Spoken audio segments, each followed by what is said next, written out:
pessoas vivas nesta idade. Isto são números absolutos, não são percentagens. Isto também ajuda a perceber outra coisa. É que esta não é uma questão em que se ganhe com o tempo. Em Portugal, em 2050, mais de 1/3 da população terá 60 anos ou mais e mais de 1 em cada 4 portugueses terá 80 anos ou mais. Pensem nas pessoas com 80 anos que conhecem hoje, pensem nas dificuldades que elas têm na utilização do espaço público e dos equipamentos públicos e nós vamos ter que lidar com isto. Se nós não melhoramos as condições da acessibilidade, as pessoas não vão ter autonomia. Menos autonomia é mais dependência. Mais dependência é um custo completamente incomportável para o Estado e para a comunidade. Não podemos ter uma pessoa a tomar conta, em 4 pessoas, não podemos ter uma a tomar conta de outra, não é? Não dá. E um aspecto também muito relevante para Lisboa, há aqui pessoas que sabem mais disto do que eu, estou a ver ali a Ana Garcia, se levantar a sua mãozinha, a Ana Garcia, que é a questão do turismo acessível em Lisboa. O número de passageiros com mobilidade condicionada que passam pelo aeroporto de Lisboa é maior do que aquilo que conseguem imaginar. Estamos a falar de dezenas de pessoas por dia, centenas de pessoas por mês. Os passageiros internacionais de cruzeiro já representam mais de 40% são pensionistas. E, portanto, por aí fora, por aí fora, por aí fora. Se formos ver que nos países que são os principais mercados emissores, ou seja, quem manda turistas para Lisboa, também existe envelhecimento demográfico, ou seja, há de haver cada vez mais turistas idosos e, portanto, que precisam de acessibilidade a visitar-nos. E, portanto, a acessibilidade é vital para que Lisboa permaneça um destino turístico competitivo. Em todo e qualquer área, para que permaneça um destino turístico competitivo. E é por isso também que, muitas vezes, aquele argumento que, bem, está bem, ok, a acessibilidade, mas não interessa a muitos. Isto lembra um bocadinho, como disse o Thomas Watson, o fundador da IBM, que isto aqui está em frente ao primeiro computador, que ocupava uma sala deste tamanho, a dizer, bem, no mundo deve existir mercado para talvez 5 computadores. Falhou por pouco, mas esta questão da visão também de futuro é muito importante. Quarta ideia. Relativamente à lei. O artigo 13º da Constituição, que diz que todas as pessoas têm igualdade de direitos, existe desde pelo menos 1976. Em 1997, apareceu o primeiro decreto-lei sobre acessibilidade, com as primeiras normas técnicas de acessibilidade. E foi o primeiro diploma legal a dizer que a via pública, os edifícios públicos e vários outros tipos de edifício tinham que ser adaptados dentro de um prazo determinado. Não sei se viram, na última sexta-feira houve uma reportagem na RTP que falou justamente sobre este assunto. E, portanto, em 2017 vai de facto completar-se 20 anos. Há 20 anos que o Estado anda a prometer aos cidadãos com deficiência. Só mais um bocadinho, que isto vai ficar tudo como deve ser. Na realidade, um dos grandes problemas foi que, na lei, nunca houve uma ligação clara e unívoca entre as normas técnicas de construção e os direitos constitucionais. Não é assim hoje. Nos últimos anos, isto tem mudado. Há uma lei de bases da reabilitação que, pela primeira vez, definiu o princípio da não discriminação das pessoas com deficiência e há, hoje em dia, uma lei que proíbe e pune a discriminação, classificando a falta de acessibilidade como uma prática discriminatória e há um decreto-lei que já faz a ligação entre tudo isto. Ou seja, hoje em dia, nos termos da lei portuguesa, a falta de acessibilidade é, sem tirar nem pôr, tão grave como a discriminação com base na orientação sexual, na cor da pele, na religião, no sexo, no género. Não no sexo, bem, quem tem muito, quem tem pouco também, a sociedade também discrimina, é verdade. Mas este tipo de discriminação é igualmente grave. Portanto, isto não é para dizer, bem, vejam bem como a acessibilidade é importante. É só para percebermos uma coisa muito importante, é que isto tem implicações muito importantes, entre outras coisas, do ponto de vista da responsabilidade civil, da responsabilidade criminal e da responsabilidade disciplinar. de organizações como as câmaras municipais, das juntas de freguesia, dos técnicos e das respectivas cadeias hierárquicas. A começar no técnico, a acabar no vereador e no presidente de Câmara.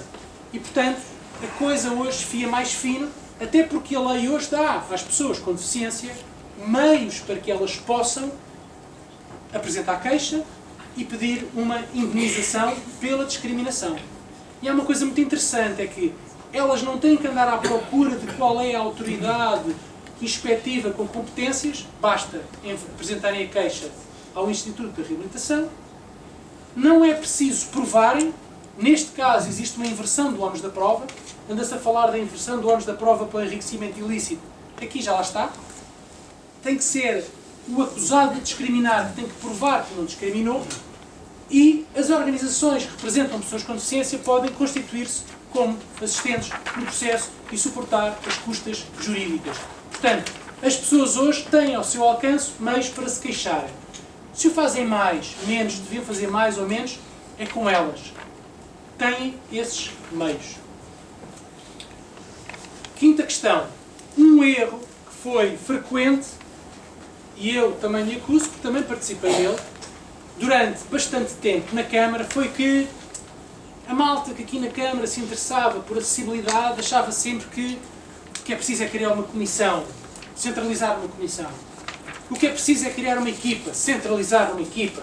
E tudo o que é acessibilidade tem que passar por lá, centralizar lá. Isto foi um erro. E durante muitos anos nada avançou por causa deste erro. Houve 2 ou 3 comissões intermunicipais, uma tinha representantes de 26 serviços, outra tinha representantes de 8 direções municipais, nunca levantaram realmente zero. A primeira fez muita informação, mas mais foi difícil. Peço desculpa, fez muita formação e através da ilustríssima direção municipal também fizeram várias adaptações de passadeiras. Mas a Câmara não desenvolveu mais. Porquê? Porque isto é uma verdade. Nesta Câmara, como em toda e qualquer grande organização, porque a Câmara tem todos os problemas das grandes organizações. Nem mais, nem menos. Não vale a pena flagelar a Câmara, porque a Câmara é uma grande organização e tem as dificuldades de todas as grandes organizações. Precisa resolvê-las. Mas porque, como eu dizia, a centralização de responsabilidades teve o efeito perverso de desresponsabilizar todos os outros serviços. A acessibilidade é com aqueles gajos. Eles depois vão se preocupar com isso. Naturalmente que eu não me vou preocupar em consultá-los, não é? Porque eu tenho mais que fazer e quero que este projeto avance rápido. Mas há lá aqueles gajos, a acessibilidade é com eles. Queixas dos deficientes, manda para os gajos. Está lá naquele servicinho, tudo bem. E portanto, esta centralização teve um efeito muito perverso e mais do que isso, do ponto de vista legal não era rigorosa. Porque o que é que se passa?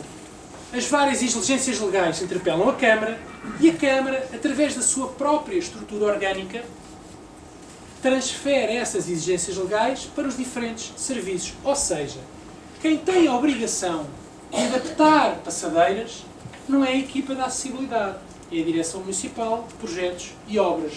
Quem tem a obrigação de garantir que as passadeiras são projetadas como deve ser de raiz, acessíveis, não é a equipa da acessibilidade, é o Departamento do Trave, é o Departamento de Espaço Público e por aí fora.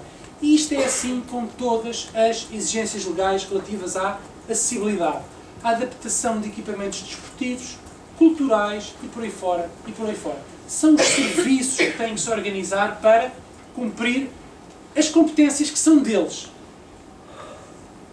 As juntas de freguesia também, as várias operadoras de transporte público também, os proprietários de estabelecimentos privados, mas que estão abertos ao público também, e por aí fora, e por aí fora, e por aí fora.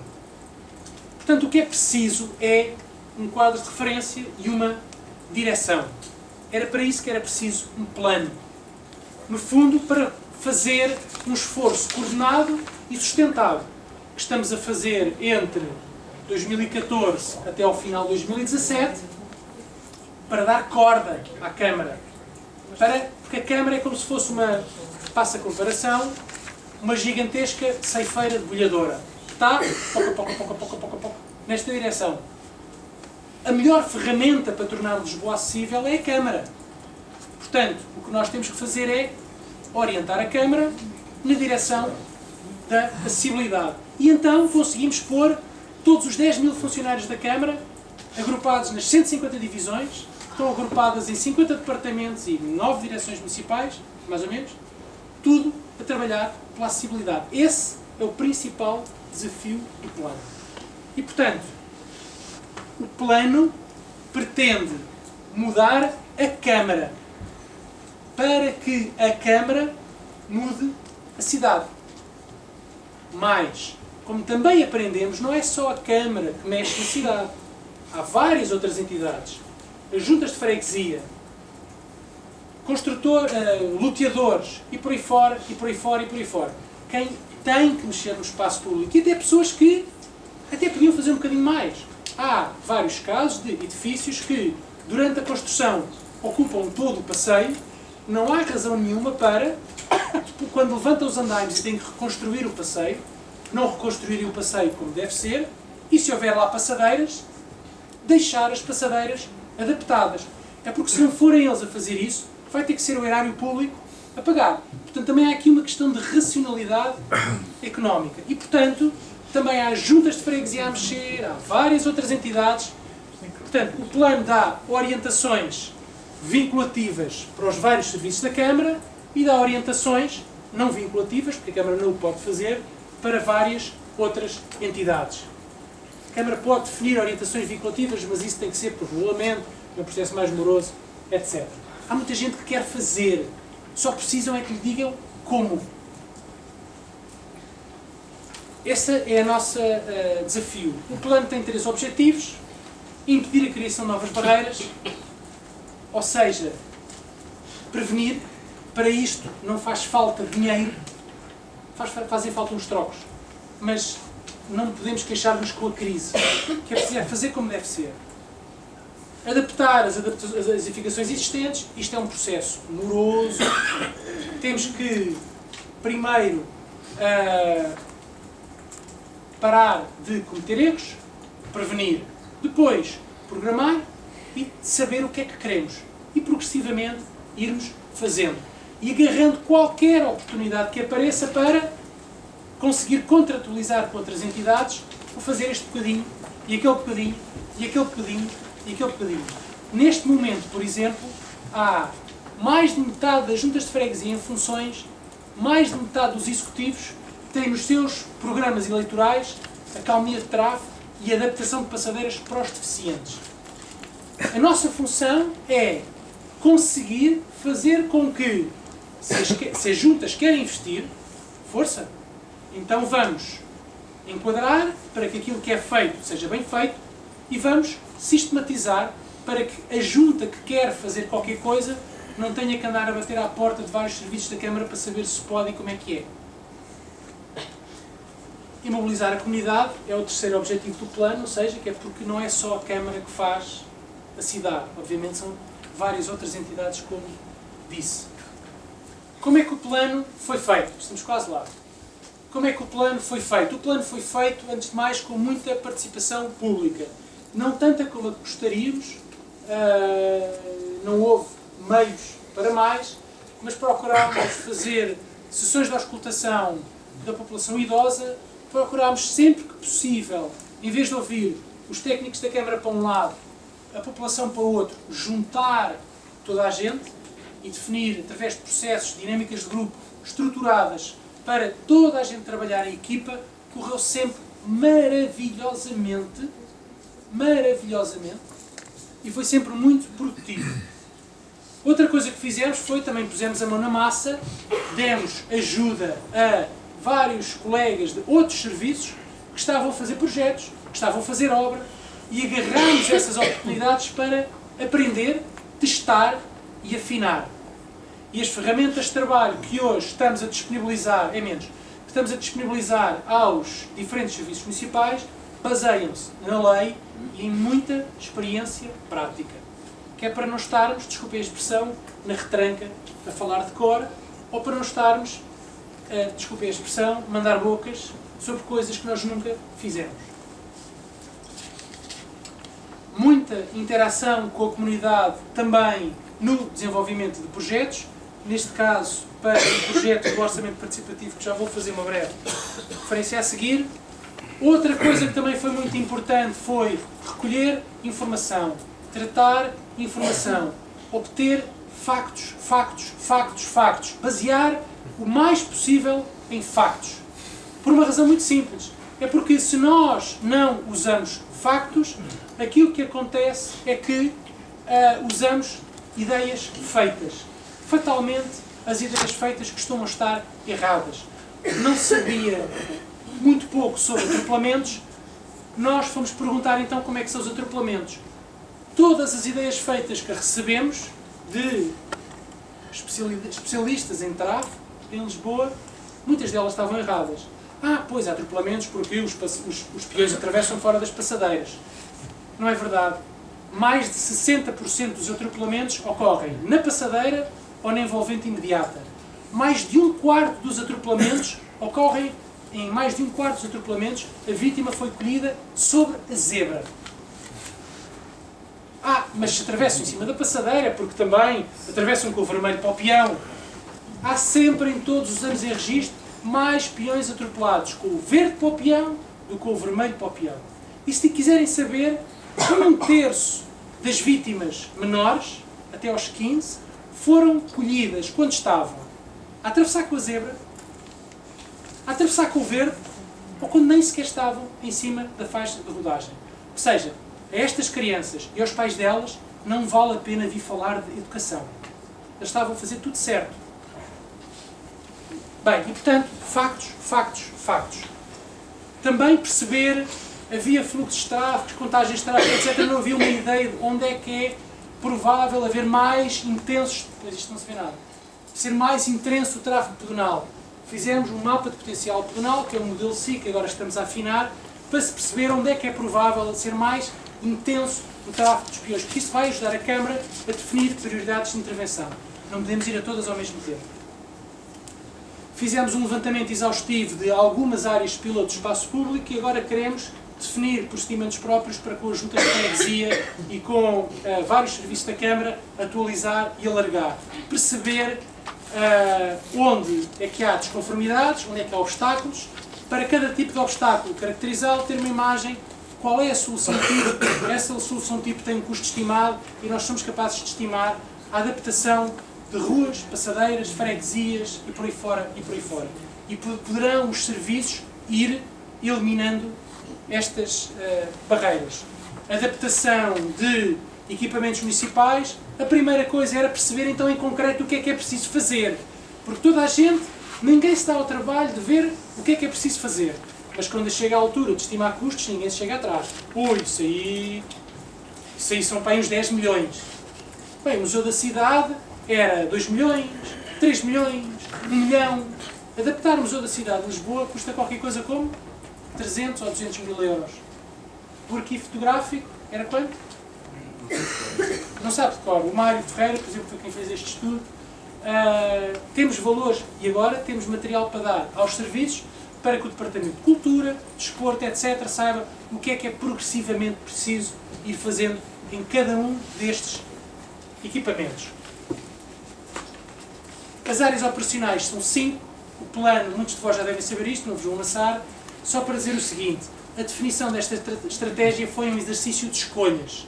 Ou seja, o plano procuramos sempre ter o cuidado de não transformar o plano numa lista de desejos para o Pai Natal. E cabe lá tudo e toda a gente sabe que aquilo nunca vai ser feito, portanto no dia a seguir a ser aprovado o plano, morre. Então é a via pública, os equipamentos municipais, o transporte público, a fiscalização e um conjunto de desafios transversais, entre eles a formação dos técnicos da Câmara, o turismo acessível, o acesso ao voto e a abertura de exceções à lei, para haver transparência. E em cada uma destas áreas nós definimos um conjunto de questões-chave, houve coisas que ficaram de fora, não são tão prioritárias. Para cada uma delas o plano faz um diagnóstico, define um conjunto de orientações a seguir pelos serviços e programa ações. No total, o plano tem 5 áreas operacionais. No total destas 5 áreas operacionais há 40 questões-chave e no total destas 40 questões-chave há 100 ações para serem feitas pelos diferentes serviços municipais até ao final de 2017. Para o ano de 2014 nós programámos 39, pôr em andamento 39, há um bocadinho mais do que isso em andamento, e contamos concluir, bem, não até ao dia 31 de dezembro, mas até ao dia 31 de janeiro, pelo menos 10 ações. Assim que há mais que estão a avançar. Há muitas delas que não é assim, não é? E depois, por fim, uma breve nota sobre o tipo de trabalho que estamos a fazer. Uma das prioridades foi, em vez de nos agarrarmos àquilo que era mais óbvio, bora pegar nesta rua e fazer um projeto, a nossa preocupação é dotar os colegas das 5 unidades de intervenção territorial, todas elas com projetistas, dotar as 24 juntas de freguesia, muitas delas com projetistas, dotar outros departamentos da Câmara, muitos deles com projetistas, ensinar todos eles a fazer passadeiras acessíveis, medidas de acalmia de tráfego, paragens de autocarro, etc, etc. Para que, em vez de termos nós a fazer isto, só nós, temos 4 arquitetos, sejam toda esta gente, ao mesmo tempo, no trabalho corrente a fazer. Como é que se põe em paragens de autocarro? O que é isto do triângulo de visibilidade para o peão? Porque toda a gente fala no triângulo de visibilidade, mas não há um desenho. Para que, ao menos, nós não podemos acusar o Serviço X da Câmara de pôr lá os MUPIs no triângulo de visibilidade, quando nunca ninguém diz o que é isso do triângulo de visibilidade e como é que ele se mede. É assim, ao menos agora, toda a gente sabe. De como é que se põe o piso tátil nas passagens de peões, de como é que esse piso tátil se põe em esquinas, nas situações reais da cidade. É passar dos manuais do ideal para as esquinas apertadas, os passeios estreitos, Alfama, Benfica, Lumiar, Belém, por aí fora. Soluções que sejam aplicáveis nestas situações todas. As medidas de acalmia de tráfego, dá para sobrelevar passadeiras. Bem, antes de fazer isto, a passadeira não pode ser porque vai partir a suspensão do carro, o código da estrada não deixa, não é verdade. É uma boa prática europeia. Várias soluções, passeios contínuos, como é que se lida com as sobrelevações e com o chamado custo dos veículos de emergência e por aí fora. E em breve, muito em breve, é um processo de auscultação que vamos começar com os vários serviços municipais, um modelo de paragem de autocarro acessível.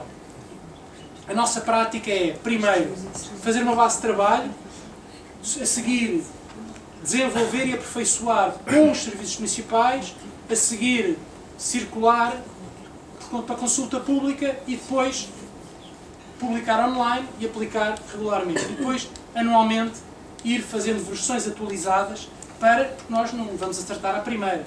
Há sempre uma margem para melhorar com a experiência. Por fim, uma breve nota sobre o percurso pedonal acessível. É um projeto que foi aprovado pelo Orçamento Participativo, para o Orçamento Participativo em 2013. A particularidade deste projeto são duas, em rigor. A primeira delas é que foi um projeto aprovado, proposto pela comunidade, por pessoas com deficiência. Os votos foram mobilizados por pessoas com deficiência e ganharam. E, portanto, estou aqui, aliás, duas das proponentes. Portanto, é um projeto muito especial por muitas razões. Nós começámos a trabalhar nesta área em maio de 2014. Entretanto, houve um ano que se perdeu por razões que nos ultrapassam e sobre as quais eu não vou falar. Mas pronto, assim que a bola veio para os nossos pés, procuramos metê-la rapidamente na baliza. Fizemos um conjunto de reuniões, aqui é com esta é a Diana Teixeira, que foi teimosa e a terceira meteu em 3 anos consecutivos o projeto, a terceira conseguiu. Estes são representantes da ACAP, o Diogo Martins, o Salvador, a Karina e a Madalena Brandão, e colegas, o João Marques, a Telma Pereira, a Ana Teixeira, colegas que estão a participar no desenvolvimento do projeto. Muito rapidamente, há mais em curso, mas eu hoje só queria mostrar-vos este. Estamos a falar de um percurso de 2.600 metros sem barreiras, entre a Rotunda de Entrecampos e a Rotunda do Marquês, que vai adaptar 21 passagens de peões, 2 paragens de autocarro, vão ser as primeiras paragens de autocarro feitas de acordo com o novo modelo. Vamos desviar 143 obstáculos e, eventualmente, em 3 quarteirões, é o que está neste momento considerado, pôr um piso novo, acessível, e estamos a falar de uma obra de 500 mil euros.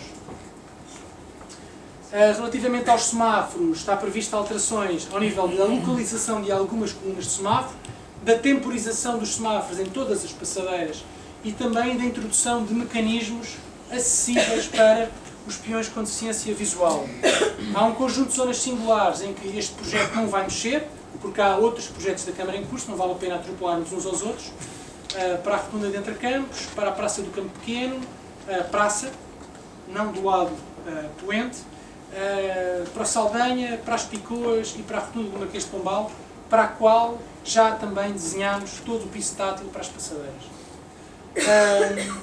Para completar o resto, o que fica a faltar são precisos mais 500 mil euros, de rigor 501.755. Eu pessoalmente estou disposto a dar o meu ordenado se vocês conseguirem arranjar os 500 mil que faltam. Podem escrever. E dou-me o subsídio de férias quando houver. Mas agora a sério, fica o desafio. Este projeto está pronto para a obra desde o início de setembro. Desde o início de setembro que aguardamos a abertura do concurso de empreitada. Não tem sido um processo fácil, por várias razões que também me ultrapassam e que me abstenho de dizer e comentar, mas há de se conseguir, há de se fazer, e nem que a vaca tussa, e portanto esta é assim a primeira obra que especificamente organizada pela equipa do plano vai fazer. Mas há, a equipa do plano são estes e mais alguns. Eu não posso deixar de dizer os nomes dos colegas, são a Fernanda Jacinto, a Manuela Saúde, a Maria João Frias, a Carla Clérigo, o Pedro Nave, a Ana Teixeira, o Carlos Rua, a Tânia Rodrigues, a Telma Pereira, o João Marques, o Gustavo Marcão, o Tiago Aleixo, a Sandra Moço, o Jorge Falcato e o Pedro Moraes. Peço desculpa.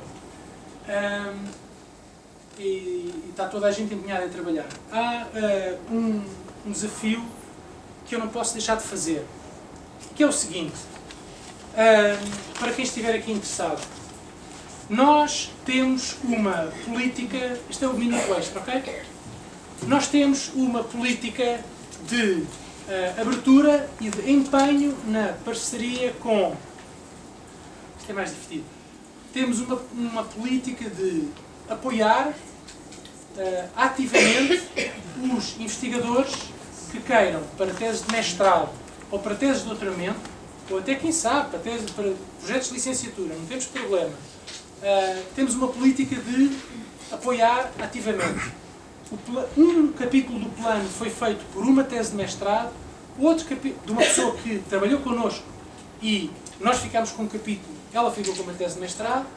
Outro capítulo do plano também foi a mesma coisa, outra pessoa que trabalhou connosco, nós ficámos com um capítulo, ela ficou com a tese de mestrado quase, agora veio de volta para acabar, mas temos muito essa política, temos muitos dados para facultar, não os damos assim à louca porque não é assim que se dão dados, mas temos total transparência.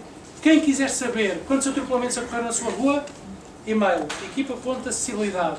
Quantos atropelamentos ocorreram na sua junta de freguesia, e-mail, equipa.acessibilidade. Quantos atropelamentos ocorreram na sua UIT, e-mail, equipa.acessibilidade. Quais são as zonas com maior ou menor potencial pedonal, e-mail, equipa.acessibilidade.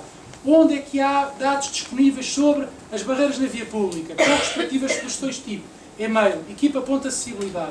Quem precisa de apoio técnico, discutir, esclarecer dúvidas, ver um projeto, sentar-se connosco, ter alguém com quem falar, e-mail, equipa.acessibilidade. A nossa função é servir e, portanto, o desafio que eu vos deixo a todos, de câmaras, de juntas, das universidades, privados, públicos, sirvam-se. Basicamente é isto. Muito obrigado.